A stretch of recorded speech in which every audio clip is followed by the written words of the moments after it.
आप सभी साथियों का एक बार फिर से मैं आपके अपने YouTube चैनल हिंदी ज्ञान पब्लिकेशन पे हार्दिक स्वागत और अभिनंदन करता हूँ। साथियों, हम मॉडल पेपर है वो कर रहे हैं सामाजिक अध्ययन के। आज का हमारा 29 नंबर का मॉडल पेपर रहने वाला है, उसका हम सॉल्यूशन करने वाले हैं।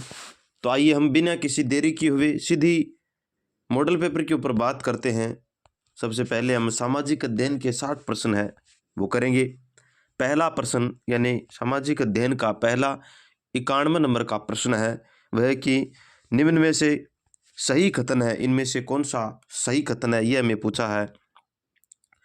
पहला ऑप्शन है कि राजस्थान का मिनी खजुराहो अर्दुणा, राजस्थान का खजुराहो रणकपुर, थार प्रदेश का वैष्णवी देवी तनोट माता या मेवाड़ का खजुराहो बारडोली के मंदिर। तो इनमें से कौन सा कथन है वो सही है, यह हमें पूछा है। तो थार प्रदेश की वैष्णो तनोट माता है, यह सही है और सभी है वह संगत है। तो इसका तीसरा ऑप्शन है वो राइट हो जाएगा। प्रश्न नंबर 92 है, सुमेलित करना सूची 1 को सूची 2 से सुमेलित करना। एक तरफ राज प्रशस्ति और उसके कौन से लेखक हैं या बनाने वाले हैं। तो राज प्रशस्ति, बिजोलिया शिलालेख, बीकानेर प्रशस्ति, रणकपुर प्रशस्ति, देपाक, रणछोड़ भट्ट, गुणभद्र रायसी हैं।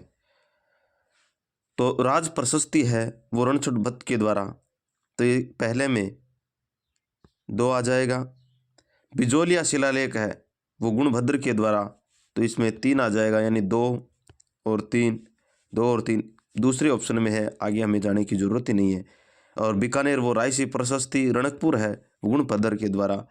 तो इस प्रकार देपाक के द्वारा, रणकपुर है वो देपाक के द्वारा, तो हो जाएगा। तो इसके अंदर 2, 3, 4, 1 यानी दूसरा ऑप्शन है वो राइट हो जाएगा। प्रश्न नंबर 93 है, बुद्ध के जीवन की किस घटना को महाभिनिष्क्रमण के रूप में जाना जाता है। बुद्ध की कौन सी घटना है वो महाभिनिष्क्रमण के नाम से जानी जाती है। उनका महापरिनिर्वाण, उनका जन्म, या उनका गृह त्याग, या उनका प्रबोधन। तो उन्होंने गृह त्याग किया तो उन्हें महाभिनिष्क्रमण के नाम से जाना जाता है। तो तीसरा ऑप्शन है वो इसका सही हो जाएगा। प्रश्न नंबर 94 है, महावीर स्वामी का जन्म कहाँ हुआ था। महावीर स्वामी का जन्म है वो कहाँ पर हुआ था। कुंडलग्राम में, पाटलिपुत्र में, मकच में या वैशाली में। महावीर स्वामी का जन्म है वो कुंडलग्राम के अंदर हुआ था, पहला ऑप्शन है वो इसका सही हो जाएगा। प्रश्न नंबर 95 है, प्रथम भारतीय साम्राज्य स्थापित किया गया था। प्रथम भारतीय साम्राज्य किसके द्वारा स्थापित किया गया था। कनिष्क के द्वारा, हर्षवर्धन के द्वारा, चंद्रगुप्त मौर्य के द्वारा या समुद्रगुप्त के द्वारा। तो किसके द्वारा भारतीय साम्राज्य की स्थापना की गई थी। तो चंद्रगुप्त मौर्य के द्वारा ये की गई थी। तो तीसरा ऑप्शन है वो इसका सही हो जाएगा। प्रश्न नंबर 96 है, राजपुताना की ऐतिहासिक चुमानेर की संधि, चंपानेर की संधि है। चंपानेर की संधि 1456 ईस्वी में मालवा के शासक महमूद खिलजी व गुजरात के शासक कुतुबुद्दीन के बीच हुई। इस संधि का मुख्य उद्देश्य था मेवाड़ राज्य को प्राप्त करना, राणा कुंभा की शक्ति का पतन करना, या चित्तौड़ पर अधिकार करना, या मालवा व गुजरात की शक्ति में वृद्धि करना। वेरी इंपॉर्टेंट प्रश्न है। तो चंपानेर की संधि है वो महाराणा कुंभा की शक्ति का पतन करने के लिए हुआ था संधि का। तो इसका दूसरा ऑप्शन है वो राइट हो जाएगा। प्रश्न नंबर 97, भारत का नेपोलियन किसे कहा जाता है। चंद्रगुप्त मौर्य को, चंद्रगुप्त द्वितीय, विक्रमादित्य को, अशोक महान को या समुद्रगुप्त को। भारत का नेपोलियन है वो किसको कहा जाता है। वेरी इंपॉर्टेंट प्रश्न है, समुद्रगुप्त को कहा जाता है। चौथा ऑप्शन है वो इसका राइट हो जाएगा। प्रश्न नंबर 98 है, खजुराहो मंदिर स्थापत्य के निर्माण में सहयोगी थे। चंदेल थे, गुजर प्रतिहार थे, चाहमान थे या परमार थे। तो खजुराहो के मंदिर स्थापत्य के निर्माण में चंदेल है वो सहयोगी थे। तो पहला ऑप्शन है वो इसका राइट हो जाएगा। प्रश्न नंबर 99 है, ब्रिटेन के राजकुमार एडवर्ड पंचम तथा वेल्स के राजकुमार जॉन अल्बर्ट ने किसके शासनकाल में यात्रा की थी? माधव सिंह द्वितीय के समय, ईश्वर सिंह के समय, या राम सिंह द्वितीय के समय, या प्रताप सिंह के समय? तो किसके समय इन्होंने यात्रा की थी? तो राम सिंह द्वितीय के समय इन्होंने यात्रा की थी। तो तीसरा ऑप्शन है वो इसका राइट हो जाएगा। प्रश्न नंबर 100 है, भक्ति आंदोलन का प्रारंभ किया गया था? आलवार संतों के द्वारा, सूफी संतों के द्वारा, या सूरदास के द्वारा, या तुलसीदास के द्वारा? तो भक्ति आंदोलन का जो प्रारंभ है वो आलवार संतों के द्वारा किया गया था। पहला ऑप्शन है वो इसका राइट हो जाएगा। प्रश्न नंबर 101 है, सुमेलित करना है सूची 1 को सूची 2 से। पहला है, सॉफ्टवेयर टेक्नोलॉजी नीम का थाना अलवर में, इंफ्रास्ट्रक्चर पार्क कनपुरा जयपुर में, अपैरल पार्क सीतापुरा जयपुर में, अर्थ स्टेशन महल जयपुर में। तो हमें सुमेलित करना है, तो ये सभी सुमेलित है। सॉफ्टवेयर टेक्नोलॉजी नीम का थाना केंद्र बिल्कुल सही है। इंफ्रास्ट्रक्चर पार्क है वो कनकपुरा जयपुर में है, अपैरल पार्क है वो सीतापुरा जयपुर में है, और अर्थ स्टेशन महलपुर जयपुर में। इस प्रकार 1 2 3 4 पहला ऑप्शन है वो इसका राइट हो जाएगा। प्रश्न नंबर 102 है, सॉरी इसके अंदर क्या था, पहले के अंदर सॉफ्टवेयर टेक्नोलॉजी नहीं, पहला ऑप्शन नहीं है, ये शामिल नहीं है, सॉरी माफी चाहूँगा मैं।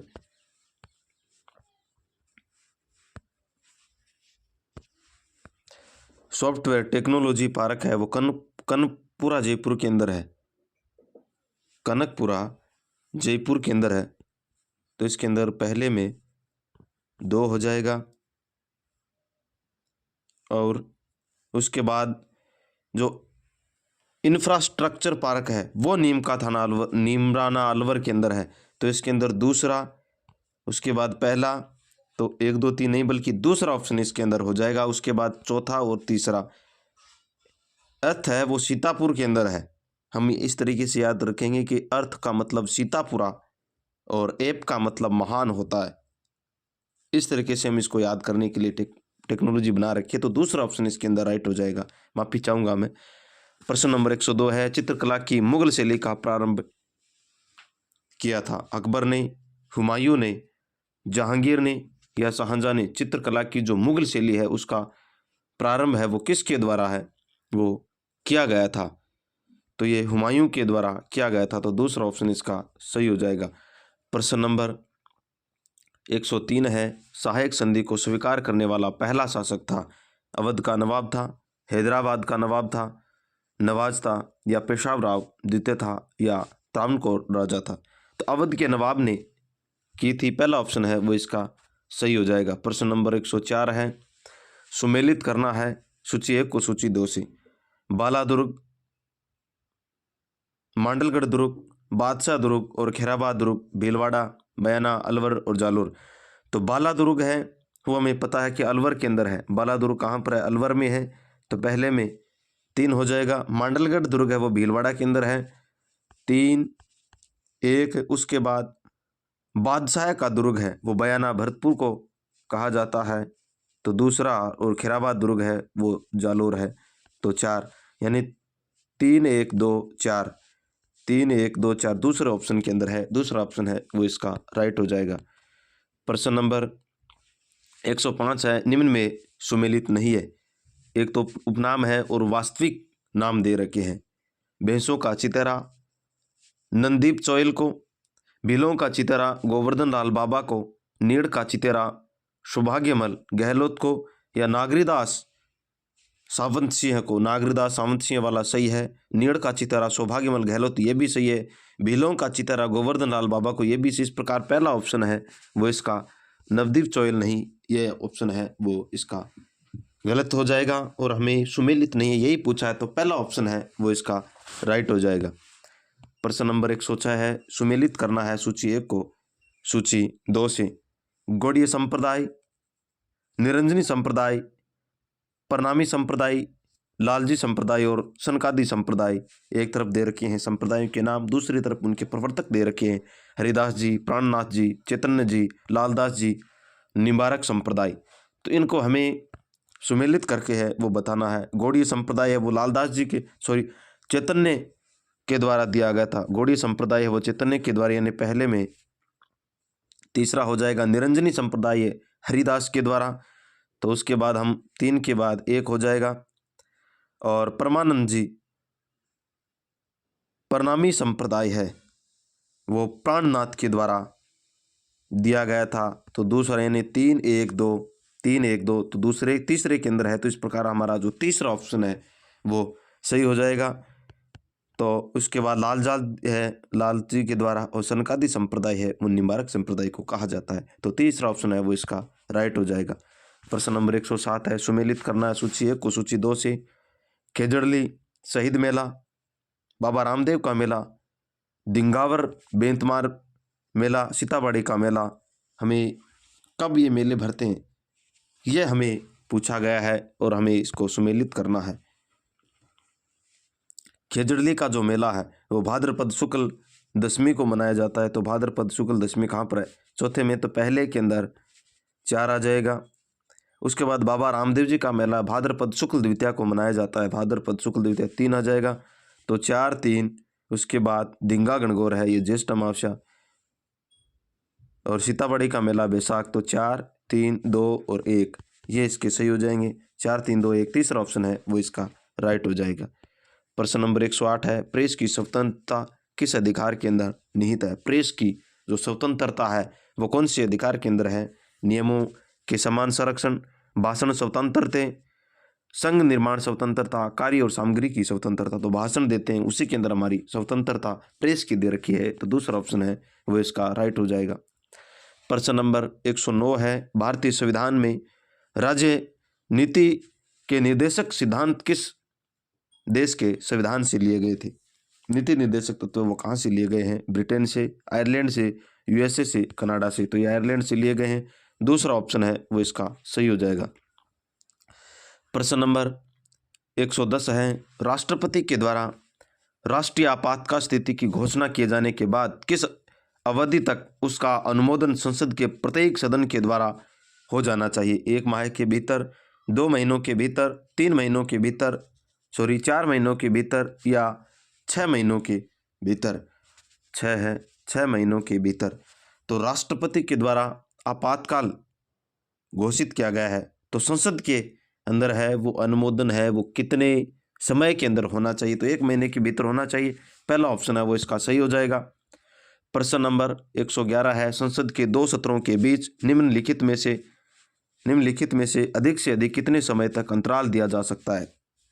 2 सत्रों के बीच में 6 महीनों का अंतराल होना चाहिए, 4 माह, 6, 8 हो, तो इस प्रकार दूसरा ऑप्शन है वो इसका राइट हो जाएगा। प्रश्न नंबर 112 है, मंत्री परिषद की बैठकों की अध्यक्षता कौन करता है? मंत्री परिषद की बैठक है उसकी अध्यक्षता प्रधानमंत्री, राष्ट्रपति, मंत्रिमंडल सचिव या लोकसभा अध्यक्ष। तो प्रधानमंत्री करता है, पहला ऑप्शन है वो इसका राइट हो जाएगा। प्रश्न नंबर 113 है, निम्नलिखित में से सुमेलित नहीं है, इनमें से कौन सा है वो सुमेलित नहीं है? सीसा व जस्ता के एक तरफ खनिज है और खनिज क्षेत्र है। सीसा, दस्ता, कोहलन, टंगस्टन, वाल्टा, मैग्नीज, लीलवानी, तांबा है कोल्हन, तांबा कोल्हन में है, लीलवानी, मैग्नीज बिल्कुल से, टंगस्टन वाल्टा है ये भी, लेकिन सीसा जस्ता है वो कोल्हन के अंदर नहीं है। तो पहला ऑप्शन है वो इसका सही हो जाएगा। प्रश्न नंबर 114 है, निम्न जोड़ों में से कौन सा सही मेल नहीं खा रहा है? कौन सा इनमें से कौन सा सही मेल नहीं खा रहा है? भीम सागर परियोजना झालावाड़ के अंदर बिल्कुल सही है। परवन लिफ्ट परियोजना बारा के अंदर है। सावन भादो महल कोटा के अंदर है। चोली सिंचाई परियोजना बूंदी के अंदर है। तो इनमें से कौन सा है वो सही सुमेलित नहीं, ये पूछा है। तो चोली परियोजना ये बूंदी के अंदर नहीं है, तो इसका चौथा ऑप्शन है वो इसका राइट हो जाएगा। प्रश्न नंबर 115 है, निम्नलिखित को सुमेलित करना। एक तरफ जिले का नाम है और उसके अंदर प्रधान मिट्टी कौन सी पाई जाती है, ये पूछा है। बांसवाड़ा है, टोंक है, भरतपुर है, सनसन। तो इसके अंदर कौन सी मिट्टी है? भूरी मिट्टी, बलुई मिट्टी, मध्य काली मिट्टी, नवीन कांप मिट्टी। तो बांसवाड़ा के अंदर मध्य काली मिट्टी है वो पाई जाती है। तो इसके अंदर बांसवाड़ा में मध्य काली मिट्टी कहाँ पर है? तीसरे के अंदर है। तो पहले में तीसरा हो जाएगा, यानी इसमें और इसमें दोनों में है। टोंक के अंदर कैसी मिट्टी है वो पाई जाती है? तो नवीन कांप कहाँ पाया जाता है टोंक के अंदर सबसे ज़्यादा? तो कांप है वो इसके अंदर है चौथे के अंदर। तो इस प्रकार हमारा दूसरा ऑप्शन है वो सही हो जाएगा। और भरतपुर के अंदर भूरी मिट्टी और ससन के अंदर है वो बलुई मिट्टी। तो इस प्रकार दूसरा ऑप्शन है वो सही हो जाएगा। प्रश्न नंबर 116 है, एंडीज पर्वत श्रेणी निम्नलिखित में से किस महाद्वीप में स्थित एंडीज पर्वत श्रृंखला पूछा है? ऑस्ट्रेलिया में, यूरोप में, दक्षिणी अमेरिका में या उत्तरी अमेरिका के अंदर? तो एंडीज है वो दक्षिणी अमेरिका के अंदर स्थित है। तो तीसरा ऑप्शन है वो इसका राइट हो जाएगा। प्रश्न नंबर 117 है, निम्नलिखित में सुमेलित नहीं है, वन्य जीव और वन्य स्थल इनमें से कौन सा है वो सुमेलित नहीं है, यह हमें पूछा गया है।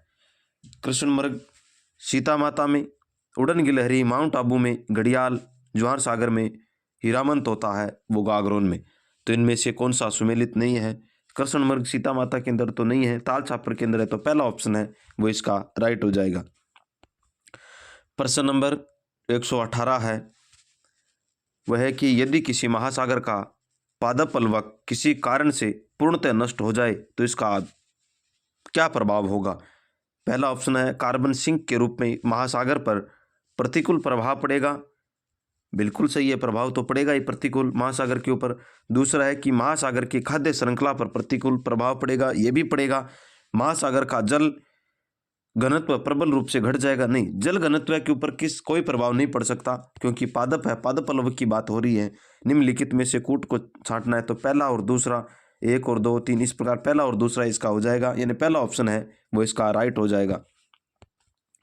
प्रश्न नंबर 119 है, वायुमंडल में उपस्थित ओजोन के द्वारा निम्नलिखित विकिरण अवशोषित कारण क्या जाता है? अवरक्त, दृश्य, पेराबैंगनी या सूक्ष्म तरंगी? तो पेराबैंगनी के द्वारा क्या जाता है, तीसरा ऑप्शन है वो इसका राइट हो जाएगा। प्रश्न नंबर 120 है, निम्नलिखित को सुमेलित करना, एक तरफ बांध है एक तरफ उनका स्थान दे रखा है, इनको हमें सुमेलित करना है। ज्वार सागर बांध, राणा प्रताप सागर बांध, उमेद सागर बांध, बजाज सागर बांध, चित्तौड़गढ़, कोटा, बांसवाड़ा, भीलवाड़ा। तो ज्वार सागर बांध है वो कोटा के अंदर स्थित है, तो पहले के अंदर दूसरा हो जाएगा। और राणा प्रताप सागर चित्तौड़गढ़ के अंदर है, तो इसके अंदर दूसरा, उसके बाद पहला। उमेद सागर जो बांध है वो भीलवाड़ा के अंदर है, तो इसके अंदर चौथा हो जाएगा। और बच गया तीसरा, बजाज सागर है वो तीसरा, यानी 2 1 4 3, 2 1 4 3 दूसरा ऑप्शन है वो इसका सही हो जाएगा। प्रश्न नंबर 121 है, नागार्जुन सागर बांध भारत के किस जिले में स्थित है? नागार्जुन सागर बांध हमें पूछा है तमिलनाडु में, आंध्र प्रदेश में, कर्नाटक में, उड़ीसा में।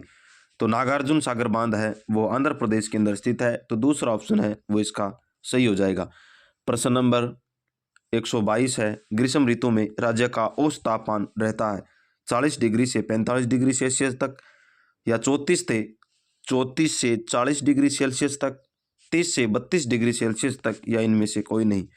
ग्रीष्म ऋतु में औसत तापमान है वो 40 से 45 डिग्री सेल्सियस रहता है, तो पहला ऑप्शन है वो इसका राइट हो जाएगा। प्रश्न नंबर 123 है, सूची 1 को सूची 2 से सुमेलित कीजिए और सूचियों में दिए गए कूट का उपयोग करके सही उत्तर का चयन करना। एक तरफ उद्योग दे रखे हैं, दूसरी तरफ उनके केंद्र है, तो हमें उद्योग और केंद्र का हमें सुमेलित करना है।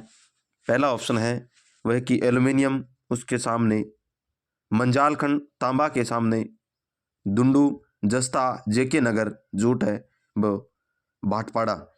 तो एल्युमिनियम है वो जेके नगर के अंदर है, तो पहले के अंदर यानी तीसरा हो जाएगा। और तांबा है वो मंजालखंड के अंदर है, तो इसके अंदर 3, यानी पहले में 3 हो जाएगा, दूसरे में 3, तो ये नीचे वाले तो कट गए, ऊपर वाले चल रहे हैं। उसके बाद जस्ता है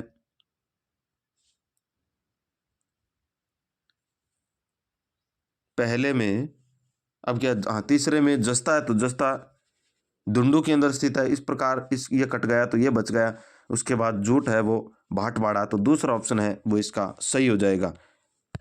प्रश्न नंबर 124 है, निम्नलिखित में से कौन सा भारत के प्राकृतिक बंदरगाह है? इनमें से हमें भारत के जो प्राकृतिक बंदरगाह है वो हमें छांटने हैं। चेन्नई, कोची, तूतीकोरन, तूतीकोरन, विशाखापट्टनम। तो कौन से हैं इसके अंदर? एक तो कोची है और एक विशाखापट्टनम। प्राकृतिक बंदरगाह तो यही है, एक तो कोची है और एक विशाखापट्टनम है। तो दूसरा और तीसरा यानी चौथा ऑप्शन है वो इसका सही हो जाएगा। प्रश्न नंबर 125 है, झीलों के अध्ययन को क्या कहते हैं? लिम्नोलॉजी, पोटोलॉजी, टिपोलॉजी या हाइड्रोलॉजी? तो झीलों के अध्ययन को लिम्नोलॉजी कहा जाता है, पहला ऑप्शन है वो इसका सही हो जाएगा। प्रश्न नंबर 126 है, भारत की जलवायु अगर निम्नलिखित में से किसको प्रभाव नहीं पड़ता है? मानसून को, महासागरीय धाराएं को, भूमध्य रेखीय का सानिध्य का या हिंद महासागर का अस्तित्व का? तो भारत की जलवायु के ऊपर प्रभावित नहीं पड़ता है, वो महासागर की धाराएं होती है उनका नहीं पड़ता है। तो दूसरा ऑप्शन है वो इसका राइट हो जाएगा। प्रश्न नंबर 127 है, राजामार का देशांतर रोग विस्तार है 69 डिग्री 30 से 78 डिग्री 22 पूर्वी देशांतर, 68 डिग्री 15 से 95 डिग्री 22 उत्तरी देशांतर, या 67 डिग्री 25 से 98 डिग्री 12 पूर्वी देशांतर, या इनमें से कोई नहीं? तो राजामार का देशांतरीय विस्तार होता है 69 डिग्री 30 से 78 डिग्री 22 पूर्वी देशांतर, यानी पहला ऑप्शन है वो इसका राइट हो जाएगा। प्रश्न नंबर 128 है, HBJ पाइपलाइन वहन करती है। HBJ है वो कच्चा तेल का, प्राकृतिक गैस का, या पेट्रोलियम का, या इनमें से कोई नहीं? तो हीलियम, इनमें कौन सा है? पाइपलाइन HBJ तो इनमें से किसी का ना, हाइड्रोलियम अगर तो इनमें से कोई नहीं, ये हो जाएगा चौथा ऑप्शन है वो इसका सही हो जाएगा। प्रश्न नंबर 129 है, लाटा व कुंता लगान निर्धारण की पद्धति किस आंदोलन से अपनाई गई थी? बर्ड किसान आंदोलन से, नीमू चाणा किसान आंदोलन से, बिजोलिया किसान आंदोलन से, या बेंगू किसान आंदोलन से? तो लाटा व कुंता निर्धारण की पद्धति है वो बिजोलिया किसान आंदोलन से अपनाई गई थी। तो बिजोलिया किसान आंदोलन, एक मिनट, तो ये बिजोलिया किसान आंदोलन से अपनाई गई। तो तीसरा ऑप्शन है वो इसका सही हो जाएगा। प्रश्न नंबर 130 है, गुप्तोत्तर युग में प्रमुख व्यापारी केंद्र क्या था? गुप्तोत्तर युग का प्रमुख व्यापारी केंद्र था कौन सा था? कनौज था, उज्जैन था, धार था, या देवगिरी था? तो कौन सा था? कनौज था, पहला ऑप्शन है वो इसका सही हो जाएगा। प्रश्न नंबर 31 है, राजस्थान का कलयुग का करण किसे कहा जाता है? राजस्थान का कलयुग का करण किसे कहा जाता है? प्रताप को, जयवीर को, कुंभा को, या रावलूनकरण को? तो रावलूनकरण है इन्हें कहा जाता है। तो चौथा ऑप्शन है वो इसके अंदर सही हो जाएगा। प्रश्न नंबर 132 है, पूनावाड़ा सत्याग्रह आंदोलन किस रियासत में हुआ था? पूनावाड़ा सत्याग्रह आंदोलन है वो कहाँ पर हुआ था? बीकानेर में, झालावाड़ में, डूंगरपुर में, या कोटा में? तो यह डूंगरपुर के अंदर हुआ था, तीसरा ऑप्शन है वो इसका सही हो जाएगा। प्रश्न नंबर 133 है, 1857 की क्रांति के समय कोटा का शासक कौन था? महाराव राम सिंह प्रथम थे, महाराव राम सिंह द्वितीय थे, महाराव राम सिंह माधो सिंह प्रथम, महाराव राम सिंह उमेद सिंह थे? तो राम सिंह हैं द्वितीय थे, तो दूसरा ऑप्शन है वो इसका सही हो जाएगा। प्रश्न नंबर 134 है, निरंजनी संप्रदाय के संस्थापक थे? हरिदास जी थे, पिपाजी थे, रामचरण जी थे, या सुंदरदास जी थे? तो ये हरिदास जी थे, पहला ऑप्शन है वो इसका सही हो जाएगा। प्रश्न नंबर 135 है, किस बोली को राजस्थान की मानक बोली माना जाता है? मेवाड़ी को, हाड़ौती को, ढूंढाड़ी को, या मारवाड़ी को? तो मारवाड़ी बोली है इसे कहा जाता है, मानक भाषा कहा जाता है, मानक बोली कहा जाता है, चौथा ऑप्शन है वो इसका सही हो जाएगा। प्रश्न नंबर 136 है, राजस्थान में शीतकाल में होने वाली वर्षा जिसे मावठ का संबंध है भूमध्य सागर से, अरब की खाड़ी से, अटलांटिक महासागर से, या हिंद महासागर से? तो शीतकाल के अंदर वर्षा होती है वो भूमध्य सागर की ओर होती है, तो पहला ऑप्शन है वो इसका राइट हो जाएगा। प्रश्न नंबर 137 है, भारत में विदेशी विनिमय संचयन का रखरखाव किसके द्वारा किया जाता है? भारतीय रिजर्व बैंक के द्वारा, भारतीय स्टेट बैंक के द्वारा, या वित्त मंत्रालय भारत सरकार के द्वारा, भारतीय आयात निर्यात बैंक के द्वारा? भारतीय रिजर्व बैंक के द्वारा इसका किया जाता है, तो पहला ऑप्शन है वो राइट हो जाएगा। प्रश्न नंबर 138 है, राजस्थान में सर्वाधिक क्षेत्र पर किस तरह के वन पाए जाते हैं? वेरी इंपॉर्टेंट प्रश्न है। सबसे ज़्यादा क्षेत्र के ऊपर किस तरह के वन हैं वो देखने को मिलते हैं? बबूल के, आंवला के, धोकड़ा के, या खेजड़ी के? तो धोकड़ा के वन है वो देखने को मिलते हैं, तीसरा ऑप्शन है वो इसका सही हो जाएगा।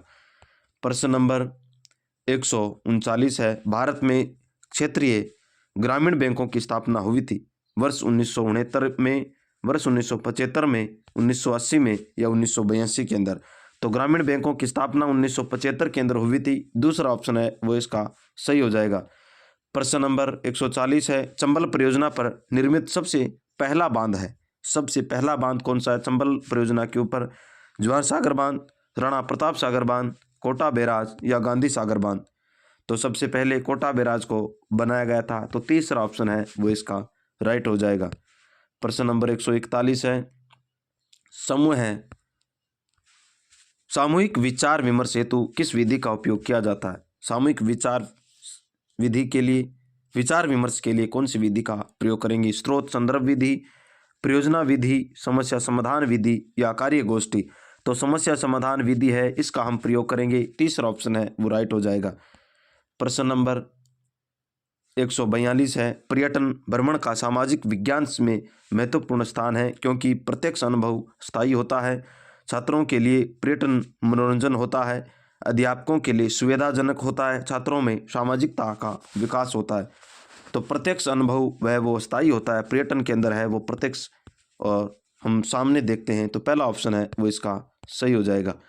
प्रश्न नंबर 143 है, सर्वप्रथम किस देश ने विद्यालय के पाठ्यक्रम में सामाजिक ज्ञान विषय को सम्मिलित किया गया था? भारत को, इंग्लैंड को, फ्रांस को या अमेरिका को? तो यह फ्रांस को किया गया था, तो तीसरा ऑप्शन है वो इसका राइट हो जाएगा। प्रश्न नंबर 144 है, सॉरी एक मिनट, क्या है? सर्वप्रथम किस देश ने विद्यालय के पाठ्यक्रम में सामाजिक विज्ञान को सम्मिलित किया गया? तो अमेरिका ने किया था सबसे पहले, सॉरी मैं फ्रांस को नहीं, यह अमेरिका के द्वारा है वो किया गया था, माफी चाहूंगा। चौथा ऑप्शन है इसका सही हो जाएगा, चौथा ऑप्शन राइट हो जाएगा, अमेरिका के द्वारा सबसे पहले। प्रश्न नंबर 144 है, अच्छे मूल्यांकन की सर्वप्रथम विशेषता होगी? अच्छे मूल्यांकन है उसकी सरलता, वैधता, गोपनीयता या व्यापकता? वैधता होनी चाहिए, वही सबसे अच्छा मूल्यांकन होगा, तो दूसरा ऑप्शन है वो इसका सही हो जाएगा। प्रश्न नंबर 145 है, वर्तमान युग में सबसे उपयोगी और महत्वपूर्ण सर्वे उद्देश्य सामग्री कौन सी है? नाटक है, कठपुतली है, चलचित्र है या टेलीविजन है? तो वर्तमान के अंदर टेलीविजन है, चौथा ऑप्शन है वो इसका सही हो जाएगा। प्रश्न नंबर 146 है, निम्नलिखित में से कौन सी सर्वे सामग्री नहीं है? हाँ और नहीं को हमें ध्यान रखना है, यह पूछा है कि इनमें से कौन सी सुनने की सामग्री नहीं है? Radio, globe, television, tape recorder? Tape recorder ये होते हैं, रेडियो होता है, लेकिन ग्लोब है वो दृश्य सामग्री है, सर्वे नहीं है, तो दूसरा ऑप्शन है वो इसका सही हो जाएगा। प्रश्न नंबर 147 है, मूल्यांकन की विधियां है, अवलोकन विधि, प्रश्नावली विधि, साक्षात्कार विधि या ये सभी? मूल्यांकन की ये सभी होती हैं, तो चौथा ऑप्शन है वो इसका सही हो जाएगा। प्रश्न नंबर 148 है, उच्च प्राथमिक विद्यालय में सामाजिक अध्ययन शिक्षण हेतु आप जिस शिक्षण विधि का सर्वाधिक उपयोग करेंगे वह है भाषण विधि, प्रदर्शन विधि, समस्या प्रदर्शन विधि या परिचर्या विधि? तो प्रदर्शन विधि होती है, तो दूसरा ऑप्शन है वो इसका सही हो जाएगा। प्रश्न नंबर 149 है, प्रोजेक्ट प्रणाली के अनुसार अध्यापक की भूमिका है एक मूक और शांत दर्शक की, केवल मूल्यांकन करने की, केवल मार्गदर्शन करने की या केवल प्रश्न पूछने की? तो प्रोजेक्ट के अंदर तो केवल और केवल मार्गदर्शन की भूमिका होती है, तो तीसरा ऑप्शन है वो इसका सही हो जाएगा। प्रश्न नंबर 150 है, मूल्यांकन के द्वारा जांच की जा सकती है छात्रों को शैक्षिक उपलब्धियों की, छात्रों की रुचियों की व अभिवृद्धियों की? बिल्कुल सही, उपलब्धियों की होती है, अभिवृद्धियों की होती है, शारीरिक, मानसिक, नैतिक इनकी भी होती है, उपयुक्त सभी इस प्रकार चौथा ऑप्शन है वो राइट हो जाएगा। साथियों, हमने सामाजिक अध्ययन के 60 प्रश्न कर लिए हैं, अब हमारे पास सिर्फ और सिर्फ 5 दिन है वो बचे हैं। 5 दिन में हमें जितने मॉडल पेपर हो सके उतने मॉडल पेपर है उनका सॉल्यूशन करना है और दिमाग के ऊपर प्रेशर नहीं लेना है। मैं आपसे वादा करता हूं कि आप इन मॉडल पेपरों को 2 से 3 बार देखेंगे तो आपकी रीट है वो क्लियर हो जाएगी। इन्हीं मॉडल पेपरों के अंदर प्रश्न है वो पड़ जाएंगे आपकी। तो अब हम मनोविज्ञान के प्रश्न करने वाले हैं। 30 प्रश्न। पहला प्रश्न है, किस नियम के आधार पर कहा जा सकता है कि विकास एक रेखीय गति में नहीं होता है? वेरी इंपॉर्टेंट है, हाँ और नहीं को हमें ध्यान रखना है। विभिन्न गति का नियम, समान प्रतिमान का नियम, निरंतरता का नियम या वर्तालोकार का नियम।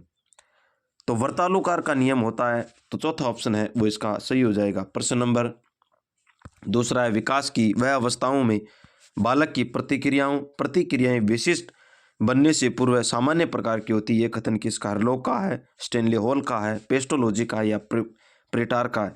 तो यह कथन हरलोक का है, पहला ऑप्शन है वो इसका सही हो जाएगा। प्रश्न नंबर 3 है, सामान्य रूप से अभिवृद्धि शब्द का प्रयोग शरीर और उसके अंगों के भार और आकार में वृद्धि के लिए किया जाता है। इस वृद्धि को नापा और तोला जा सकता है। यह कथन किसका है? वेरी इंपॉर्टेंट कथन है। फ्रेन का है, हरलोक का है, सोरेंस का है या स्टैनली हॉल का? तो ये सोरेंस का कथन है, तीसरा ऑप्शन है वो इसका सही हो जाएगा। प्रश्न नंबर 4 है, निम्न में से क्वेश्चरा व्यवस्था की विशेषता नहीं है, हाँ और नहीं को ध्यान रखना। संवेगात्मक परिवर्तन तीव्र गति से होते, बिल्कुल सही है। आत्म संप्रदाय की भावना हो जाती, ये भी सही है। कल्पना की बहुलता तो बहुत ज़्यादा होती है, लेकिन सीमित मात्रा में कल्पना नहीं हो सकती, यही इसका गलत हो जाएगा। अपार कल्पना ही होती है, चौथा ऑप्शन है वह इसका राइट हो जाएगा। प्रश्न नंबर 5 है, किस अवस्था में वस्तु स्थायित्व का अभाव पाया जाता है? कौन सी अवस्था के अंदर? जीन पियाजे की अवस्थाएं हैं, उनसे यह प्रश्न पूछा है। पूर्व संक्रियात्मक अवस्था, इंद्रिय जनित अवस्था या मूर्त संक्रियात्मक अवस्था या औपचारिक संक्रियात्मक अवस्था? वस्तु का अस्तित्व का अभाव है वो तो इंद्र जनित अवस्थाएं हैं उसके अंदर होता है, यानी दूसरा ऑप्शन है वो इसका सही हो जाएगा।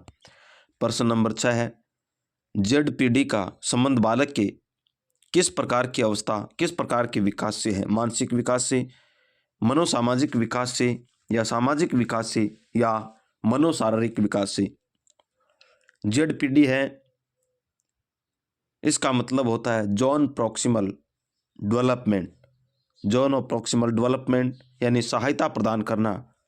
सामाजिक क्षेत्र के अंदर कोई भी बालक अगर पिछड़ रहा है तो उसका हम सहयोग करेंगे तो हमें सामाजिक विकास के अंदर आ जाएगा, तीसरा ऑप्शन है वो इसका सही हो जाएगा। प्रश्न नंबर 7 है, जेरोम ब्रूनर के द्वारा बताई गई अधिगम की अवस्थाएं नहीं है। विधि निर्माण आधारित, प्रतिभा आधारित, चिन्ह आधारित, लेकिन शिक्षा आधारित ये इन्होंने नहीं बताई थी, चौथा ऑप्शन है वो इसका राइट हो जाएगा। प्रश्न नंबर 8 है, सीखना आवश्यकता की पूर्ति की प्रक्रिया के द्वारा होता है, यह परिभाषा किसने दी? सीखना आवश्यकता की पूर्ति की प्रक्रिया के द्वारा होता है, हल ने, स्किनर ने, वुडवर्थ ने, थॉर्नडाइक ने? तो सीखना आवश्यकता की पूर्ति हल के द्वारा दी गई थी, पहला ऑप्शन है वो इसका सही हो जाएगा। प्रश्न नंबर 9 है, बालक के किस निर्माण में अधिगम का कौन सा सिद्धांत विशेष उपयोगी होता है?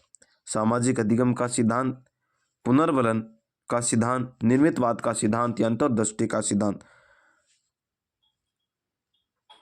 तो इसका सामाजिक अधिगम का सिद्धांत हो जाएगा, पहला ऑप्शन है वो राइट हो जाएगा। प्रश्न नंबर 10 है, सर्वाधिक अधिगम पठार किस प्रकार के अधिगम वक्र में मिलते हैं? सरल रेखीय वक्र में, धनात्मक में, ऋणात्मक में, असाकारीय वक्र में?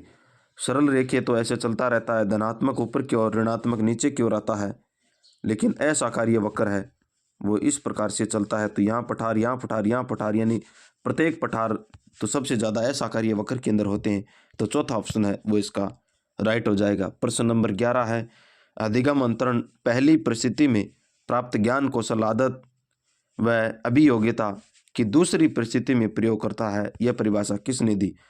कोलसेनिक ने, क्रोंडक्रोर ने, स्किनर ने, वॉटसन ने? तो कोलसेनिक के द्वारा यह परिभाषा दी गई है, पहला ऑप्शन है वो इसका सही हो जाएगा। लर्निंग एंड कंडीशन पुस्तक किसके? लर्निंग एंड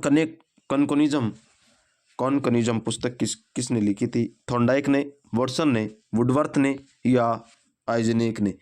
किसने ये परिभाषा लिखी थी? थॉर्नडाइक के द्वारा ये परिभाषा लिखी गई थी। मेरा है वो इंग्लिश के अंदर हाथ थोड़ा तंग है, तो आप इनके थोड़ा सा जो स्पेलिंग है उसका ध्यान रखिए कि सर ने गलत बोल दिया है, ऐसा है, ऐसा है। लर्निंग एंड कॉन्कनिज्म थॉर्नडाइक के द्वारा दी गई, पहला ऑप्शन है वो इसका सही हो जाएगा। प्रश्न नंबर 13 है, व्यक्तित्व वह है जिसके द्वारा हम यह भविष्यवाणी कर सकते हैं कि कोई व्यक्ति किस परिस्थिति में क्या करेगा। यह परिभाषा किसने दी थी? ऑलपोर्ट ने, वेलेंटाइन ने, केटल ने या आइजेनिक ने? तो ये केटल के द्वारा दी गई थी कि भविष्य के वह व्यक्तित्व के बारे में यह परिभाषा दी गई है कि व्यक्ति वह है जिसके द्वारा हम भविष्यवाणी कर सकते हैं। तो ये केटल के द्वारा दी गई थी। तीसरा ऑप्शन है वो इसका सही हो जाएगा। प्रश्न नंबर 14 है, थॉर्नडाइक ने किस आधार पर व्यक्तित्व का विभाजन किया था? थॉर्नडाइक की बात हो रही है शारीरिक आधार पर, मनोवैज्ञानिक आधार पर, या चिंतन व कल्पना के आधार पर, समाजशास्त्रीय आधार पर? तो थॉर्नडाइक ने तो कल्पना व चिंतन के आधार पर किया था। तो तीसरा ऑप्शन है वो इसका सही हो जाएगा। प्रश्न नंबर 15 है, सिगमंड फ्रायड ने कितने प्रकार की मूल प्रवृत्तियां हैं वो बताइए। सिगमंड फ्रायड ने 4 प्रकार की, 14 प्रकार की, 2 प्रकार की या 3 प्रकार की? तो सिगमंड फ्रायड ने 2 प्रकार की मूल प्रवृत्तियां बताई है। तीसरा ऑप्शन है वो इसका सही हो जाएगा। प्रश्न नंबर 16 है, थॉर्नडाइक के अनुसार पुस्तकीय ज्ञान से संबंधित बुद्धि कौन सी है? मूर्त बुद्धि, मूर्त बुद्धि, अमूर्त बुद्धि, ए व बी दोनों, या कोई नहीं? थॉर्नडाइक के पुस्तकीय ज्ञान में मूर्त बुद्धि होती है। दूसरा ऑप्शन है वो इसका सही हो जाएगा। प्रश्न नंबर 17 है, निरंकुशतावादी सिद्धांत किसने दिया था? बिने ने, स्पेरमैन ने, केटल ने, थॉर्नडाइक ने? तो निरंकुशतावादी सिद्धांत है वो बिने के द्वारा दिया गया था। पहला ऑप्शन है वो इसका सही हो जाएगा। प्रश्न नंबर 18 है, प्रथम भारतीय बुद्धि परीक्षण निर्माण राइस ने कब किया था? 1920 में, 1923 में, 1925 में या 1922 में? तो भारत के अंदर आर.सी. राइस के द्वारा 1922 के अंदर है वो किया गया था। तो चौथा ऑप्शन है वो इसका सही हो जाएगा। प्रश्न नंबर 19 है, द्वंद्व कितने प्रकार के होते हैं? 3 प्रकार के होते हैं, 4 प्रकार के होते हैं, 2 प्रकार के होते हैं या 5 प्रकार के? द्वंद्व है वो 3 प्रकार के होते हैं। पहला ऑप्शन है वो इसका राइट हो जाएगा। प्रश्न नंबर 20 है, जब दंपति इच्छाएं चेतन मन में आकर के परेशान करती है तो व्यक्ति किस प्रकार के मानसिक रोग का शिकार हो जाता है? द्वंद्व का, तनाव का, दुश्चिंता का या कुंठा का? तो अचेतन मन की जो चेतन मन में आ जाते हैं तो दुश्चिंता का शिकार हो जाता है। तो तीसरा ऑप्शन है वो इसका सही हो जाएगा। प्रश्न नंबर 21 है, किसी क्रोधी बालक को बॉक्सिंग में लगाना किस प्रकार का समायोजन का उपाय है? तादात्म्यकरण, मुक्तिकरण, औचित्य स्थापन या प्रक्षेपण? प्रक्षेपण का मतलब आरोपण करना। तो यह पूछा है कि एक बालक है वो बहुत ही क्रोधित प्रकार का है और उसको बॉक्सिंग के अंदर हम धकेल देते हैं तो मुक्तिकरण हो जाता है उसका। मुक्तिकरण का मतलब एक क्षेत्र का उसकी कमी, उसके अंदर लड़ाई झगड़े करने की प्रवृत्ति, उसको हम समायोजित कर देते हैं तो ये मुक्तिकरण के अंदर आ जाएगा। तो इसका दूसरा ऑप्शन है वो इसका सही। आइडेंटिफिकेशन, दूसरे के साथ पहचान बनाना, औचित्य का मतलब अपने आप को उसके साथ मानना, ये हो जाता है। तो इसका दूसरा ऑप्शन है वो राइट हो जाएगा। प्रश्न नंबर 22 है, माता पिता के द्वारा क्रोध किए जाने पर बालक के द्वारा अपने खिलौने को तोड़ना किस प्रकार का उपाय है? विस्थापन करना, मुक्तिकरण करना, मार्गांतिकरण करना या आत्मीकरण करना? तो ये विस्थापन हो जाता है। पहला ऑप्शन है वो इसका सही हो जाएगा क्योंकि अपना जो गुस्सा है वो उसके खिलौने के ऊपर स्थापित कर रहा है, विस्थापित कर रहा है। उसका पहला ऑप्शन है, पहला ऑप्शन उसका राइट हो जाएगा। प्रश्न नंबर 23 है, बियर्स ने मानसिक स्वास्थ्य शब्द का प्रयोग कब किया था? 1909 में, 1906 में, 1908 में या 1907 में? तो 1908 में किया था। तीसरा ऑप्शन है वो इसका सही हो जाएगा। प्रश्न नंबर 24 है, करो ने प्रतिभाशाली बालकों को कितने प्रकार के बताए हैं?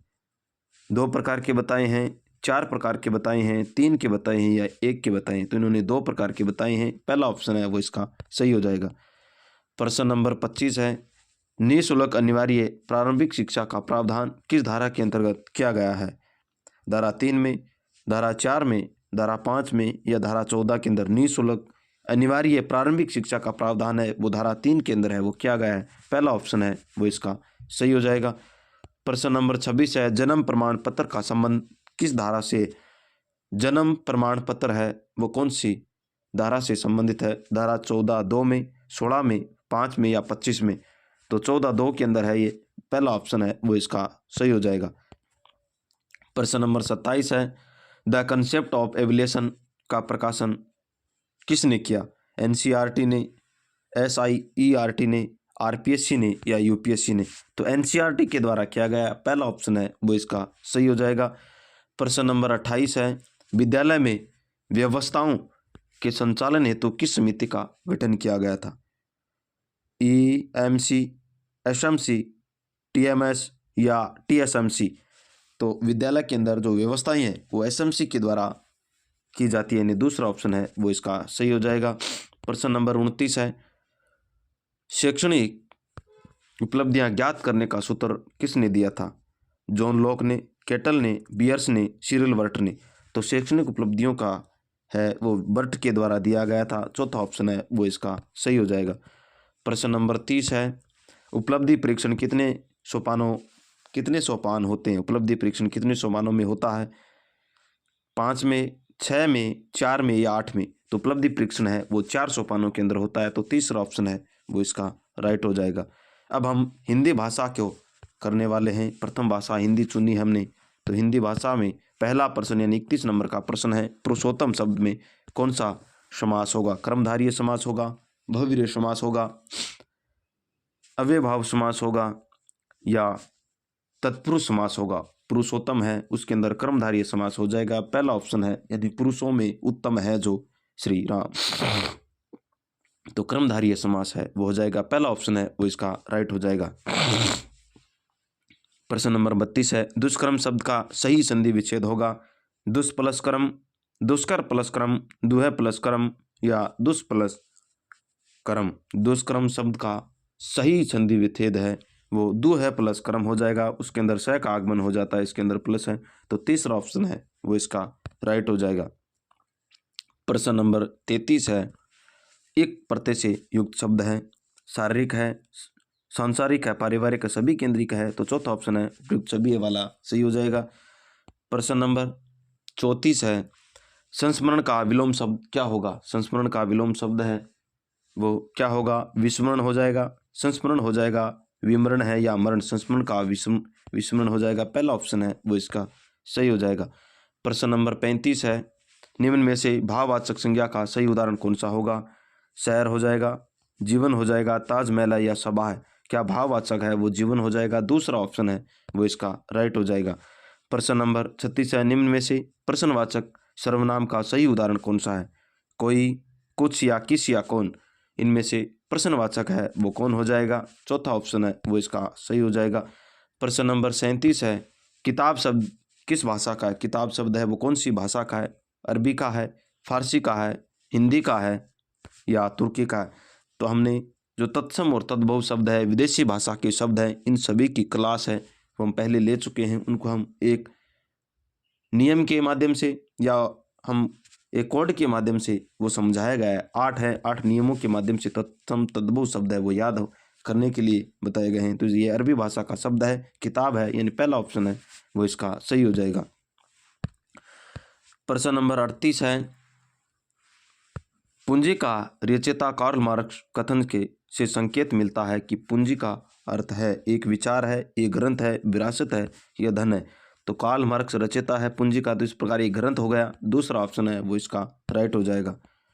प्रश्न नंबर 39 है, हमें बाहरी सुख सुविधाएं आकर्षित करती है, वाक्य में काल है, सुख सुविधाएं आकर्षित करती है, तो यह वर्तमान में है, लेकिन हम देखते हैं सामान्य वर्तमान, पूर्ण वर्तमान, अपूर्ण वर्तमान, संदिग्ध वर्तमान, हमें सुख सुविधाएं आकर्षित करती है, संदिग्ध है, तो चौथा ऑप्शन है वो इसका सही हो जाएगा। प्रश्न नंबर 40 है, कौन सा शब्द स्त्रीलिंग है? विश्व है, स्थल है, व्यक्ति है या प्रतिष्ठा? तुम्हारी प्रतिष्ठा है वो दांव पर लग गई, तो चौथा ऑप्शन है वो इसका सही हो जाएगा। प्रश्न नंबर 41 है, सुख सुविधाएं में वचन है, एक वचन, द्विवचन, बहुवचन या कोई नहीं? तो सुख सुविधाएं आ गया तो बहुवचन हो गया, तीसरा ऑप्शन है वो इसका राइट हो जाएगा। प्रश्न नंबर 42 है, वह राज के अनुग्रह था, वाक्य का सही काल रूप क्या होगा? सामान्य भूतकाल, वही अनुग्रह था हो गया तो पूर्ण हो गया, तो अपूर्ण पूर्ण वासन तो पूर्ण हो गया, तो तीसरा ऑप्शन है वो इसका सही हो जाएगा। प्रश्न नंबर 43 है, खेलने के बाद आराम करना चाहिए, वाक्य में रेखांकित का पद परिचय क्या होगा? क्रिया विशेषण, के बाद हमने के को कर दिया है, तो समुच्चय बोधक, संबंध बोधक या विस्मय बोधक, तो संबंध बोधक हो जाएगा। तीसरा ऑप्शन है वो इसका सही हो जाएगा। प्रश्न नंबर 144 है, बांछे लिखना का क्या अर्थ है? पागल होना, उछलकर बहुत दूर चले जाना, नीचे से उछल कर ऊपर चढ़ना या प्रसन्न होना। तो बांछे खिलने का मतलब प्रसन्न होना होता है। चौथा ऑप्शन है वो इसका सही हो जाएगा। प्रश्न नंबर 45 है, व्याकरण का ज्ञान क्यों कराया जाता है? भाषा की शुद्धता और अशुद्धता का ज्ञान कराने के लिए, समासों का ज्ञान कराने के लिए, नहीं, सूत्रों का ज्ञान कराने के लिए, प्रत्ययों उपसर्गों का, भाषा की शुद्धता और अशुद्धता का ज्ञान कराने के लिए व्याकरण का ज्ञान है वो कराया जाता है। तो पहला ऑप्शन है वो इसका सही हो जाएगा। प्रश्न नंबर 46 है, देवनागरी की लिपि में स्वर को कितने भागों में विभक्त किया गया है? 2 भागों में, 4 भागों में, 3 भागों में या इनमें से कोई नहीं। तो इन्होंने 2 भागों में विभाजित किया गया है। पहला ऑप्शन है वो इसका सही हो जाएगा। प्रश्न नंबर 147 है, स्वर्ण कौशल का संबंध किससे है? मौखिक भाषा से, लिखित भाषा से, मातृभाषा से या इनमें से कोई नहीं। स्वर्ण का मतलब सुनना होता है और मातृभाषा है वो मौखिक भाषा हो जाएगा। मौखिक का मतलब मुंह से बोलने वाली भाषा है, वो श्रवण कौशल के अंदर आएगी। पहला ऑप्शन है वो इसका सही हो जाएगा। प्रश्न नंबर 48 है, कविता शिक्षण के अंत में स्वर पाठ के सोपान का उद्देश्य है? काव्य में वातावरण में पाठ का समापन करना, काव्य पाठ का अभ्यास कराना, कविता के भावों से अवगत करवाना या काव्य के प्रति रुचि उत्पन्न करना।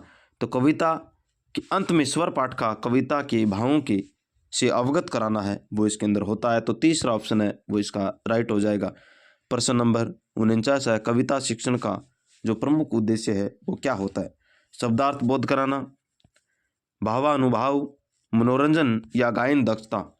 तो कविता पाठ है उसका भावानुभाव है वो करवाया जाता है। तो दूसरा ऑप्शन है वो इसका सही हो जाएगा। प्रश्न नंबर 50 है, शिक्षक स्वयं बहुत बड़ी उद्योतन सामग्री होती है। इस कथन की सार्थकता है क्योंकि शिक्षक अध्यापन कार्य में सहायक सामग्री प्रयोग करता है, या शिक्षक मौखिक उदाहरण प्रस्तुत करने में सक्षम होता है, या शिक्षक प्रोजेक्ट का प्रयोग करना जानता है, शिक्षक ओवरहेड प्रोजेक्ट से पढ़ाता है। तो सबसे बड़ा उद्योतन सामग्री का मतलब शिक्षक मौखिक रूप से भी उदाहरण देने के लिए सक्षम होता है। तो दूसरा ऑप्शन है वो इसका सही हो जाएगा।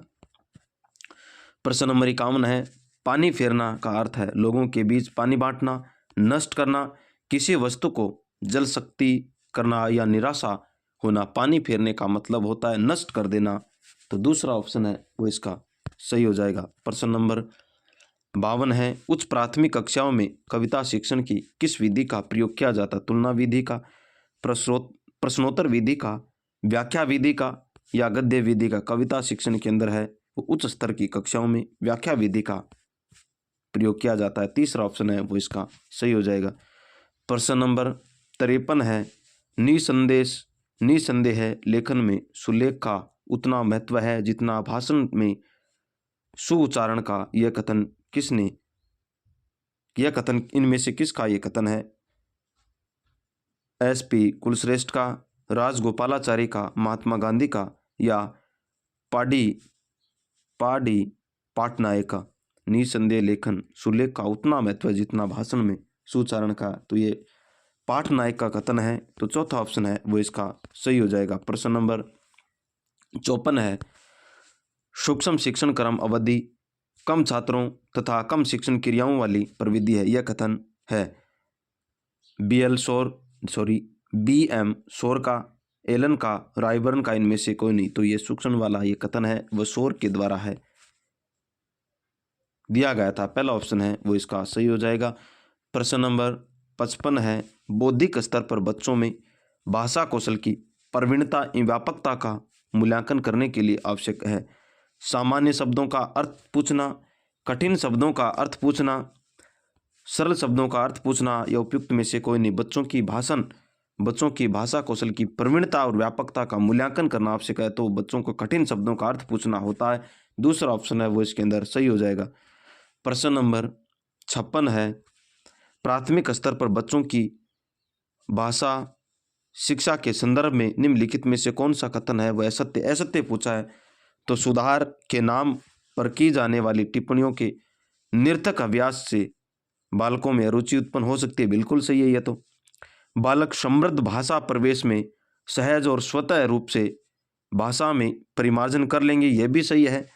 बालक भाषा की जटिल और समृद्ध संरचनाओं के साथ विद्यालय आते हैं। भाषा की जटिल और समृद्ध संरचनाओं के साथ आते हैं क्योंकि बालक है वो सामाजिक क्षेत्र में, पारिवारिक क्षेत्र में माता पिता की जो भाषा का प्रयोग करते हैं वो बालक सीख लेते हैं, तो यह भी सही है। बालक की भाषा संकल्पनाओं और विद्यालय में प्रचलित भाषा प्रवेश में विरोधाभासी भाषा सीखने में सहायक नहीं, सहायक विरोधाभास नहीं हो सकती, यही तो गलत है, गलत पूछा है, तो चौथा ऑप्शन है वो इसका राइट हो जाएगा। प्रश्न नंबर 57 है, उच्चारण सुधारने का कार्य किन कक्षाओं में करना चाहिए? प्रारंभिक कक्षाओं में, माध्यमिक कक्षाओं में, उच्च माध्यमिक में या उच्च कक्षाओं में? तो उच्चारण तो है वो प्रारंभिक रूप से होना चाहिए, पहला ऑप्शन है वो इसका सही हो जाएगा। प्रश्न नंबर 58 है, एक शिक्षक को भाषा पढ़ाते समय निम्न में से किस माध्यम का प्रयोग सर्वप्रथम करना चाहिए? पाठ्य पुस्तक का, सामान्य बोलचाल का, श्यामपट्ट का या प्रश्न पूछने का? तो एक शिक्षक को भाषा पढ़ाते समय है वो सामान्य बोलचाल का प्रयोग करना चाहिए, दूसरा ऑप्शन है वो इसका सही हो जाएगा। प्रश्न नंबर 59 है, यह कहा जाता है कि शिक्षक को संसाधन संपन्न होना चाहिए। इसका अर्थ है उसके पास पर्याप्त मात्रा में पैसा और संपत्ति होनी चाहिए ताकि वह ट्यूशन न पढ़ा पाए, नहीं ये तो गलत हो गया। उसका उच्च अधिकारियों से संपर्क होना चाहिए ताकि कोई उसे हानि न पहुंचा, ये भी गलत हो गया। उसे पर्याप्त ज्ञान होना चाहिए ताकि छात्रों की समस्याओं का हल कर सके, ये सही है। उन छात्रों के बीच अच्छी पैठ होनी चाहिए, गलत हो गया। इस प्रकार तीसरा ऑप्शन है वो इसका राइट हो जाएगा। प्रश्न नंबर 60 है, प्राथमिक स्तर पर बहुसांस्कृतिक पृष्ठभूमि वाली कक्षाओं में बच्चे लक्ष्य भाषा में प्रवेश में भाषा अर्जित करते हुए क्या कर सकते हैं? पहला है लक्ष्य भाषा अपनी भाषा से तुलना करते हैं, नहीं। धीमे धीमे भाषा के रचनात्मक प्रयोग का अभाव करने लगते हैं। बहु सांस्कृतिक पृष्ठभूमि के बारे में पूछा, शुद्ध अशुद्ध प्रयोग में पहचान नहीं पाते हैं, पहचान रूप में पहचानते हैं, व्याकरणिक नियमों की शुद्धता को सीखते हैं। तो प्राथमिक स्तर के लिए धीरे धीरे भाषा के रचनात्मक प्रयोग का अभ्यास करने लगते हैं, ये इसका सही हो जाएगा, दूसरा ऑप्शन है वो राइट हो जाएगा। इस प्रकार हमने हिंदी भाषा है उसके भी हमने 30 प्रश्न है वो कर लिए हैं। साथियों, आप सभी के लिए ये मॉडल पेपर है वो बहुत ही कारगर और नीम का पत्थर वो साबित होने वाला है। जिस दिन आप, यानी आज से 5 दिन बाद या हम 27 तारीख की बात करते हैं तो आपका पेपर हो जाएगा, उस दिन आपको याद आएगी कि वास्तव में मॉडल पेपर थे। तो अब हम संस्कृत भाषा के प्रश्न है वो करने वाले हैं। हमने अभी तक ये नहीं कहा किसी को हमारे वीडियो पढ़े हैं, हमने इतने वीडियो डाले उसके अंदर एक भी शब्द है, एक भी लफ्ज़ है वो हमारे मुख से ये नहीं निकला है कि हमारे चैनल को सब्सक्राइब करें, लाइक करें। हम नहीं कर रहे हैं। हमें पता है कि हमारे पास अगर ऐसी काबिलियत होगी जो विद्यार्थियों को सहायता प्रदान करेगी, तो विद्यार्थी आप सभी मेरे भाई बहन हैं, तो आप हमें अपना प्रेम है वो निश्चित रूप से देंगे। हम हमारे मुख से कभी नहीं बोले हैं। हम मेहनत करेंगे तो आप सभी अपने आप हमारे पास आ जाएंगे। हम मेहनत ही नहीं करेंगे तो लाइक और सब्सक्राइब करा के क्या करेंगे? तो हम संस्कृत भाषा के प्रश्न है वो कर रहे हैं। पहला प्रश्न है यानी 61 नंबर का प्रश्न संस्कृत भाषा का, वो ये है कि शिक्षा शब्द से तृतीय विभक्ति एक वचनम अस्ति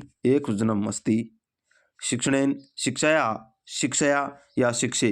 तो शिक्षा का तृतीय विभक्ति एक वचन है वो शिक्षया हो जाता है, तीसरा ऑप्शन है वो राइट हो जाएगा। प्रश्न नंबर 62 है, अभ्युदय इत्यस्य संधि विच्छेद अस्ति। अभ्युदय का संधि विच्छेद है वो हमें पूछा है।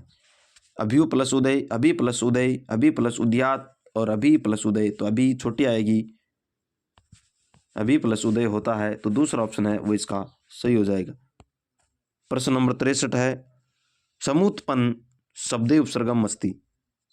सन, स, सम या समूत। तो सम उत्पन्न के अंदर है वो उपसर्ग है, वो हमें पूछा गया है, तो इसके अंदर सम हो जाएगा। तीसरा ऑप्शन है राइट हो जाएगा। प्रश्न नंबर 64 है कृत्वा इत्यस्य प्रकृति प्रत्यय अस्ति क्री प्लस कत्वा, क्री प्लस कत्वा, क्री प्लस कत्वा, कृत प्लस कत्वा।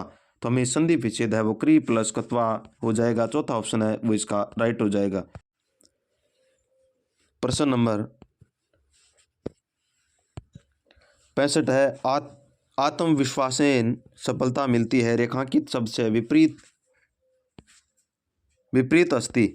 सफलता का हमें सफलता को रेखांकित किया गया है पराजय, हार, असफलता, निष्फलता। आत्मविश्वासेन सफलता मिलती है, तो हमें इसका विपरीत पूछा है, तो सफलता का असफलता हो जाता है। तीसरा ऑप्शन है वो इसके अंदर सही हो जाएगा। प्रश्न नंबर 66 है भू धातो लट लकार से प्रथम पुरुष है द्विवचने किम रूपम अस्ति। भविष्य, भवतः, भवतः है भवत और भवत, तो इसका भवतः हो जाएगा। तीसरा ऑप्शन है वो इसका राइट हो जाएगा। प्रश्न नंबर 67 है 1 मिनट, इसके अंदर क्या पूछा था। लट लकार से पुरुष है भू धातु लट लकार से पुरुष एक वचन द्विवचने, तो द्विवचन तो बहुत हो जाता है, सॉरी द्विवचन है वो इसका बहुत हो जाता है। चौथा ऑप्शन है वो इसके अंदर सही हो जाएगा। प्रश्न नंबर 67 है अनुभूयते शब्द से उपसर्गम अस्ति। अनुभूय उसके अंदर उपसर्ग पूछा अनुभव अनुभव, तो अनु उपसर्ग है, पहला ऑप्शन है वो इसके अंदर सही हो जाएगा। प्रश्न नंबर 68 है सुरेश इत्यत्र संधि विच्छेदम अस्ति। सुरेश का संधि विच्छेद क्या है। सुर प्लस ईस, सूर प्लस ईस, सुर प्लस ईस, सुर प्लस ईस। सुरेश इत्यत्र संधि विच्छेद, तो सूर प्लस ईस हो जाएगा। तीसरा ऑप्शन है वो इसका राइट हो जाएगा। प्रश्न नंबर 69 है प्रस्तुत श्लोक है छंदम अस्ति। उसके अंदर श्लोक का संधि विच्छेद छंद कौन सा। हम छंद का आज आपके एक वीडियो बनाएंगे, आज या कल 2 दिनों के अंदर आपको छंद से हमें 1 प्रश्न पूछा जाएगा, तो 1 नंबर है वो कंफर्म हो जाएगा। तो छंद है वो आपको सिर्फ इस तरीके से याद करा दूंगा चुटकियों में एक वीडियो में। तो हम एक वीडियो लेकर के आएंगे, या तो कल या आज आपको एक वीडियो मिल जाएगा। तो शिखरणी छंद है, हिरणी छंद है, मंदाक्रांता है या शार्दुल विकृता है, तो यह मंदाक्रांता छंद है। तीसरा ऑप्शन है वो इसके अंदर सही हो जाएगा। प्रश्न नंबर 17 है योगी भी अत्र विभक्ति वचनम अस्ति। योगी भी इसके अंदर कौन सा वचन है वो हमें पूछा गया है। तृतीया एक वचन, चतुर्थी एक वचन, तृतीया बहुवचन या चतुर्थी द्विवचन। तो योगी भी है इसके अंदर तृतीय बहुवचन है। तीसरा ऑप्शन है वो इसका सही हो जाएगा। प्रश्न नंबर 71 है भगण से चिन्हम अस्ति। भगण का चिन्ह कौन सा होता है।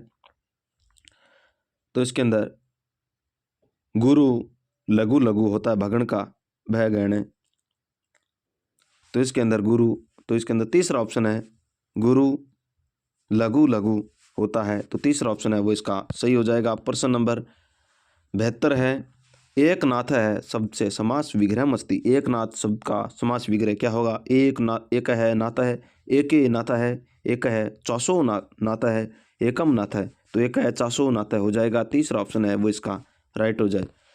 प्रश्न नंबर 73 है मुख्यतः अधिगम साधनानी भवंती। मुख्यतः अधिगम साधनानी कितने होते हैं। 3 होते हैं, पश्चिम होते हैं, नवम होते हैं या दशम होते हैं, तो 3 होते हैं। पहला ऑप्शन है वो इसका राइट हो जाएगा। प्रश्न नंबर 74 है साधारणतः अनुवाद से रूपाणी भवंती। अक्षर से अनुवाद, छाया अनुवाद, तथ्यानुवाद सर्वे साधारणतः अनुवादम रूपाणम भवंती। तो अक्षर अनुवाद भी होता है, छाया अनुवाद होता है, तथ्य अनुवाद होता है, इस प्रकार सर्वे यानी सभी हो जाएंगे। चौथा ऑप्शन है वो इसका सही हो जाएगा। प्रश्न नंबर 75 है संभाषण से योग्यतया विकासे सहायका विधि अस्ति। संभाषण की व्याख्या विधि, भाषा संसर्ग विधि, कंठस्थीकरण विधि या सूत्र विधि, तो ये भाषा संसर्ग विधि होती है। दूसरा ऑप्शन है वो इसका सही हो जाएगा। प्रश्न नंबर 76 है माता ओदनम पच्यति वाच्य प्रयत्नम अस्ति। हमें वाच्य परिवर्तन करना है। मातु ओदनम पच्यते, मात्रा ओदन है, पच्यते, मात्रा ओदनम पच्यते, मात्रा ओदेन पच्यते, ओदेन। तो हमें मात्रा ओदनम पच्यति है तो मात्रा ओदनम पच्यते हो जाएगा। तीसरा ऑप्शन है वो इसका सही हो जाएगा। प्रश्न नंबर 77 है, सर्वे दर्शय साधनम अस्ति, सर्वे दर्शय साधनम अस्ति।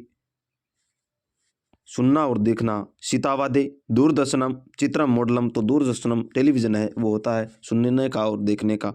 दूसरा ऑप्शन है वो इसका सही हो जाएगा। प्रश्न नंबर 78 है, लिखिता अभिव्यक्ति भवती निबंध लेखनम, पत्र लेखनम, जीवन लेखनम, सर्वे। तो लेखना सभी आते हैं, पत्र लिखना, निबंध लिखना, जीवनी लिखना, इन्हें सभी आ जाएंगे। चौथा ऑप्शन है वो इसका सही हो जाएगा। प्रश्न नंबर 79 है, ए वर्ण से उच्चारणम स्थानम अस्ति। ए वर्ण का उच्चारण स्थान कौन सा? कंठोष्टम, दंतोष्टम, जीवामूलम या कंठतालु। ए कंठतालु हो जाता है। चौथा ऑप्शन है वो इसका सही हो जाएगा। प्रश्न नंबर 80 है, परंपरागत परीक्षा भवंती, परंपरागत परीक्षा भवंती लिखिता, दंतोष्टम मौखिक या प्रायोगिक परीक्षा। परंपरागत रूप से लिखित होती है, मौखिक होती है, प्रायोगिक होती है, सभी इस प्रकार यानी सभी प्रकार की होती है। चौथा ऑप्शन है वो इसके अंदर सही हो जाएगा। प्रश्न नंबर 81 है, अधिगम कथयते, अधिगम किसे कहते हैं? परिपक्वता द्वारा व्यवहार परिवर्तनम, व्यवहार प्रत्येक परिवर्तनम, अनुभव एवं प्रशिक्षण व्यवहार परिवर्तनम, उपतारण उपयुक्तानि सर्वाणि। परिपक्वता के द्वारा व्यवहार में परिवर्तन, व्यवहार प्रत्येक परिवर्तन, अनुभव और प्रशिक्षण के द्वारा जो व्यवहार परिवर्तन होता है उसे हम कहते हैं। इस प्रकार हमारा उपयुक्त सभी वाला है वो राइट हो जाएगा। चौथा ऑप्शन है वो इसका सही हो जाएगा। प्रश्न नंबर 82 है, द्वादश वर्णा भवंती, द्वादश वर्णा भवंती उपजाति छंदे, उपेंद्र वंजरा छंदे, अनुष्टम चंद्रा, अनुष्टम छंदे या वसंस्ते छंद। किसके अंदर द्वादश यानी 12 वर्ण है वो होते हैं तो वसंत छंद के अंदर होते हैं। चौथा ऑप्शन है वो इसका सही हो जाएगा। प्रश्न नंबर 83 है, विसर्ग से उच्चारणम स्थानम अस्ति। विसर्ग का उच्चारण तालु से होता है, मूर्धा से होता है, दंत से होता है या कंठ से होता है। तो विसर्ग का है वो हमेशा कंठ से, अंग है इस प्रकार से तो कंठ से होता है। चौथा ऑप्शन है वो इसका सही हो जाएगा। प्रश्न नंबर 84 है, यह व र लय वर्णा किम, यह व र लय हो जाएगा। स्पर्श वर्ण होते हैं, उष्म वर्ण होते हैं, अंतस्थ होते हैं या स्वरा होते हैं। तो यह व र ल है वो अंतस्थ होते हैं। तीसरा ऑप्शन है वो इसका सही हो जाएगा। प्रश्न नंबर 85 है, वाचन क्रिया सोपानम ना अस्ति। आदर्श वाचनम, अनुकरण वाचनम, मौन वाचनम या प्रस्तावना वाचनम। तो वाचनम है वो नहीं होता इसका, तो प्रस्तावना वाचनम नहीं होती, आदर्श होता है, अनुकरण होता है, मौन वाचन तीनों होते हैं लेकिन यह नहीं होता है। तो चौथा ऑप्शन है वो इसका राइट हो जाएगा। प्रश्न नंबर 86 है, अत्र चत्वार फलानी संति रेखांकित पदे सुधे शब्द प्रयोग करना है। तो हमने चत्वार को कर दिया रेखांकित, हमने चत्वार को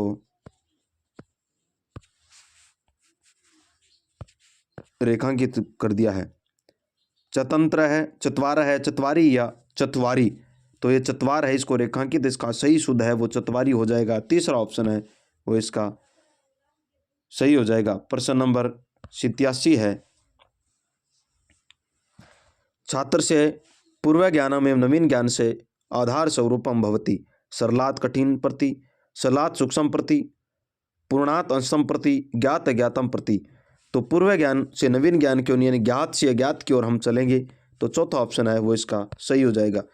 प्रश्न नंबर 88 है, कस्य शिक्षणम सूत्रम प्रयोगम आगमन विधि क्रियते। आगमन विधि का प्रयोग है कौन से सूक्ष्म सूत्र के अंदर होता है? अनिश्चित, अनिश्चित निश्चित, अनिश्चितता से निश्चित की ओर, उदाहरण से नियम की ओर, नियमात उदाहरण की ओर, निश्चित अनिश्चित की ओर। तो उदाहरण के अंदर है, उदाहरण से नियम के अंदर, आगमन के अंदर होता है। तो दूसरा ऑप्शन है वो इसका सही हो जाएगा। प्रश्न नंबर 89 है, सूचना संप्रेषण से संदर्भ उपयुक्तम विकल्प क्या अस्ति। सूचना संप्रेषण के संदर्भ में हमें उपयुक्त कथन है वो चयन करना। अंकानि प्रेषितु शक्यन्ते, हिंदी वर्णमाला अक्षराणि प्रेषितु शक्यन्ते, शब्दा संख्या च प्रेषितु शक्यन्ते, विशेष चिन्हानि तथा उपरोक्तानि उपरोक्तानि सर्वाणि प्रेषितु शक्यन्ते, यह हो जाएगा इसका चौथा ऑप्शन है वो इसका राइट हो जाएगा। प्रश्न नंबर 90 है, व्याकरण से प्रायोगम प्रायो अस्ति। व्याकरण का पर्याय है शब्दानुशासनम, मानवानुशासनम, राष्ट्रानुशासनम, अध्यापकानुशासन। व्याकरण से है वो शब्दानुशासन है वो होता है, तो पहला ऑप्शन है वो इसका राइट हो जाएगा। इस प्रकार आज हमने मॉडल नंबर है वो 29 है वो कर लिया है। हमने आपसे वादा किया था 30 मॉडल पेपर हम करवाएंगे, अधिकतम हम 35, तो कोशिश करेंगे हम 30 के बाद भी हम करवाने की, लेकिन 30 मॉडल पेपर तो आपको करवाएंगे ही करवाएंगे। तो आप इन मॉडल पेपरों को कम से कम 2 बार देखें ताकि आपका रिवाइज है वो हो सके। इन मॉडल पेपर है वो आपका सिलेबस के हिसाब से हमने बनाए हैं, आपके लिए बहुत ही कारगर साबित होने वाले हैं। धन्यवाद साथियों, मिलते हैं अगली कक्षा में, तब तक के लिए आप सभी को जय श्री कृष्णा, राधे राधे।